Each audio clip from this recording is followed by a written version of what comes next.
Welcome everyone back on Patel's on a Voyage. Today I'm starting the vlog very late. Started driving from Edmonton and we are going to Kamloops, British Columbia. So there's a lot more events planned in between. We're gonna do fishing, we're gonna see mountains, we're gonna see lakes, we're gonna hike trails. We will be visiting the village or town of Sharangiti or Sharangiti. They have a festival going on tomorrow. It's right in the between of mountains, so it's something that I want to really go and explore. We are going to go explore a couple waterfalls. So right now I started this video in town of Hinton, which is right before entering the Rocky Mountains. You guys can see right behind me, the mountains are right up there. We are roughly about 5 minutes away from the mountain ranges.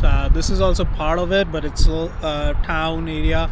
And then on 93 you actually don't have any network, so that is the road. 93, you don't have network over there, and then from one point to another point there's only one area where you can get gas, so it's very important that you gas up over here, and then we're gonna go. So from here there's still about 6.5 hours drive to Kamloops, obviously keeping in mind the time zone change. British Columbia is 1 hour behind, so the goal is to stop at multiple places, explore the areas, though I've done that multiple times in the past, but we're gonna do it again, but this time we'll be showing it to all of you. Oh, small town southern pride runs deep within my soul.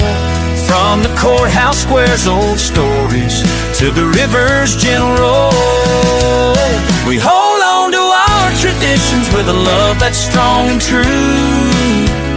Beneath the stars and stripes we stand forever, me and you. Yeah, for me. Hi everyone, welcome back. So we just reached the town of Jasper, and there is a train going right behind me here, so you guys can see there's oil tankers being transported right now. But what I wanted to show you, last year there was a great wildfire here. It was pretty big, a lot of businesses got burned, a lot of houses got burned in this town, and it's a very beautiful town with the same aesthetic lodge type buildings here. But right behind me, all of that on the mountain and down there and on that side, all of that got burned. Now the fire, obviously the town is not just this small, it's pretty big down there. We'll show you when we walk, but yeah, that whole area over there is burned. It's a very beautiful town, and it's sad to see something like this happen in this town. I'll catch you guys back when I go on the other side of the street and we pick up something for food. You see a lot of food trucks on this side, which we normally don't have it, and I think this is because of the shops that got burned. Maybe they shifted down here or something, but we're gonna try something here this time. But normally we would go, and this restaurants, there are shops in the middle over there. You guys can see the trees on the top over there, they were burned as well, so that's why the fire came in that way, and it was a big disaster on that side of the street.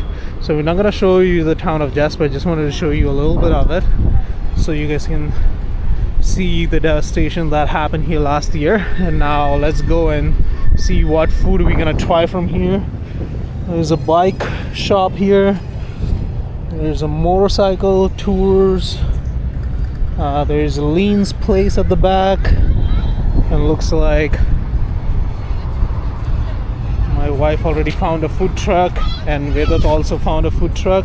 And then there is this Marine Rafting and Adventure, and then you guys can see now the oil tankers change into animal transport containers or food transport containers, and it's still going. It's a pretty big train.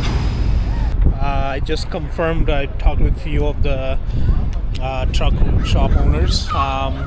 So this was actually the case when whoever lost their businesses in the fire, they are here. So we just ordered a burger from there, and then a few items from there.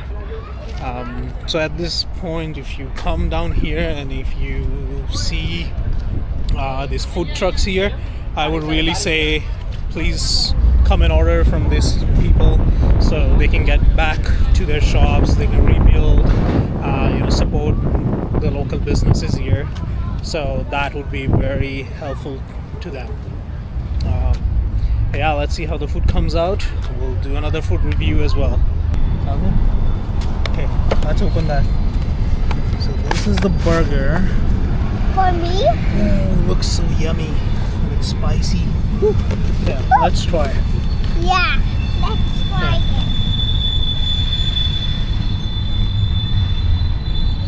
Can I see that? Can I see that? Can I see that?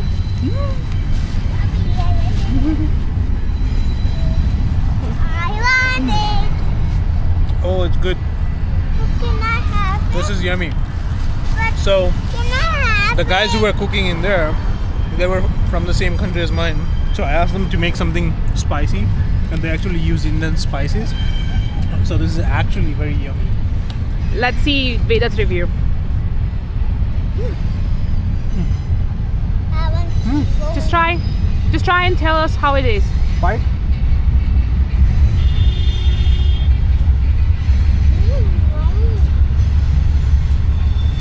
How's it? Yummy? Good job.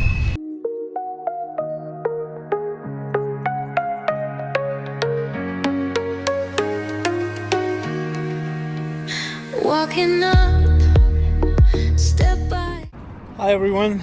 Alright, so our first stop after Jasper, it's the Yellowhead Lake. So we crossed Alberta, now we are into British Columbia, and just as soon as you go past, I would say 5-10 minutes inside British Columbia on the same Highway 16, you hit this spot, Yellowhead Lake, and just look at the surrounding. There's beautiful mountain range.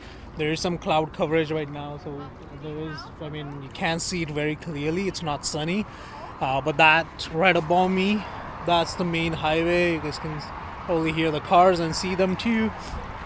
So it's just a small cutout here, and then look at the lake. It's very beautiful, guys, and look at the water.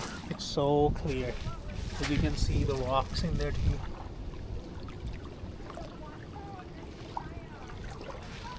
Look at that.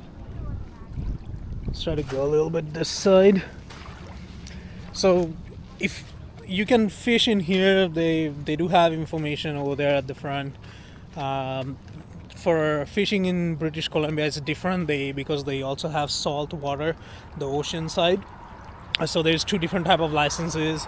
You can take one of them, which is non-tidal fishing license, if I'm not wrong, and then you can use that and do fishing in here, and that costs about $15, if I'm not wrong, from my research. But then the saltwater license, it's tidal water license, that is a little bit more expensive. You have to go to the ocean, and you cannot combine that. So by combining, I mean you cannot take the ocean one and come here and take non-tidal and go to the ocean one. But yeah, just look at that. Amazing.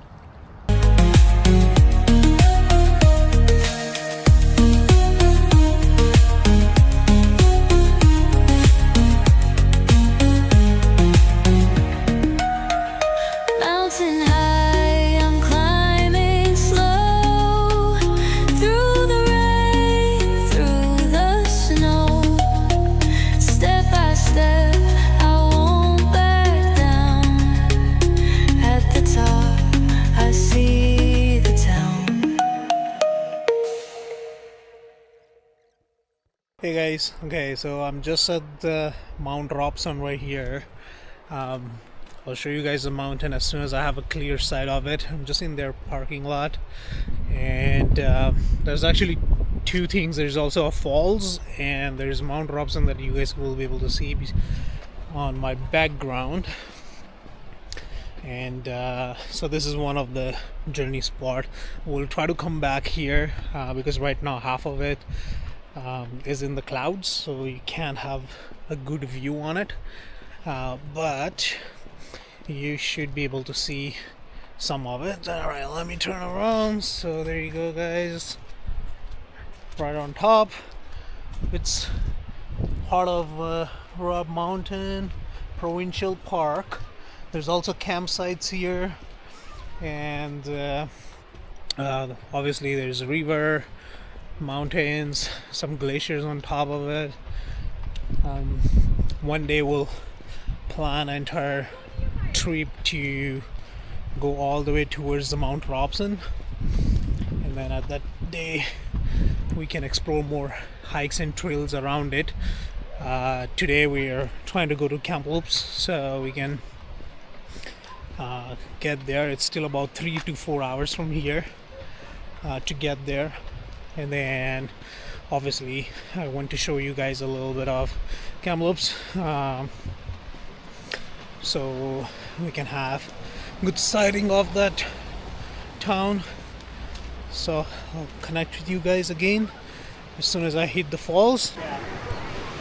So we're just here, and it says welcome to the Burjalek Trail, and this is all the details. You guys can pause the video and watch it, but something over here, attention climbers. So you have to self-register here. There are forms, and then you just put it in there. People go climb up Mount Robson, and it's for the safety of theirs. If anything happens, then they can come down, help you guys out. So please self-register. And then look at that water flowing, guys. This is amazing. Just look at the flow. Wow. And then just if you go a little bit down here, you guys can have a good view of that Mount Robson right on the top over there. And then you have that river going on. Okay, so now first we went inside the loop to see that Mount Robson, but now we are at the welcome center here, and right behind me you guys can see the sign that says Mount Robson Provincial Park, and we can get a better view over here. So we're just gonna go around this welcome center and we'll take a better peek of the mountain. So okay, so again, guys, same thing. If there was no cloud coverage, we could have probably seen much better. But let me show you before I go up on the deck. So this is the welcome center and their deck, and that right there, it's Mount Robson. So you guys can see half of that is still inside the clouds. Let's try to go up the deck and view it. So there you go, guys. You guys can see a beautiful Mount Robson right behind me. So the water that we saw on that river, it's all coming from that mountain. So you guys can probably estimate how fast the glacier is melting up there. And then yeah, there you go. So Mount Robson right there.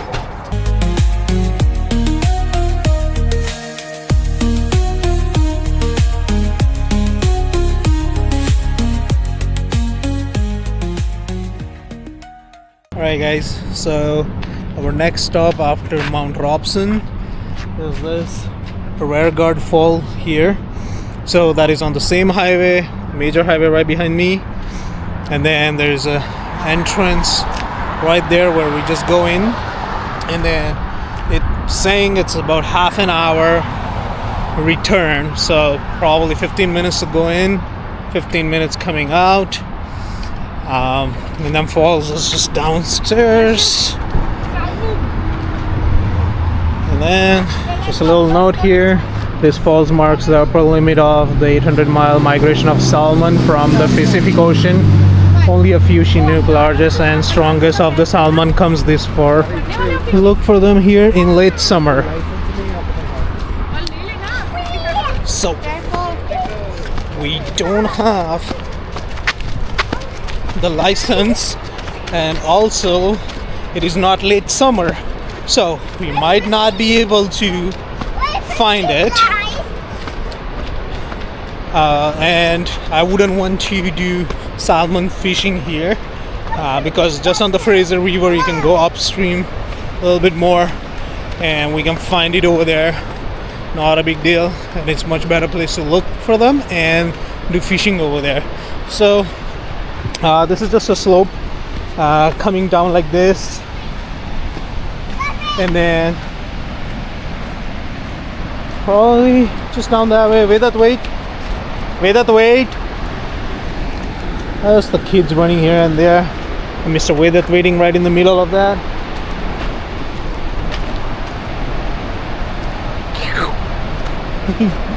Vedat, are you liking this journey so far? Yeah. Look, watch behind you, don't go there. You gotta go that way. Let's go. Go follow mama. Alright, so just to show you guys a little bit from this side, as soon as I just got down a little bit, like you guys can see the falls right there. We're gonna go down towards the side over there, but then that's where the falls are. It's a step fall, not a big one, but that's where the river's falling beds slowly. Alright, so let's keep going down to the other end and find the falls. I'll probably try to stand beside it, take some videos, footages for you guys. This is not the only falls we are visiting this trip. We will also be going to a bunch of other falls, and that would be day after tomorrow. So tomorrow we are going to that Sarangiti village, and after that we will be camping for a night, and then we go down there. So I'll see you guys downstream. There you go, guys. That is the top view of the falls.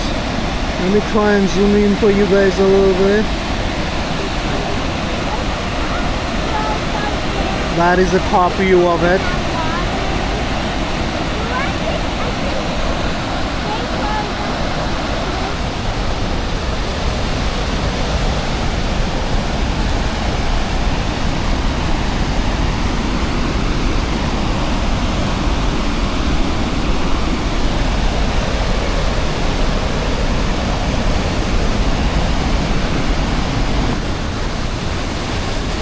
Hey guys, I don't know if you can hear me, but I'm standing right next to the falls. And you guys can see the water that comes out here.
we are in Kamloops.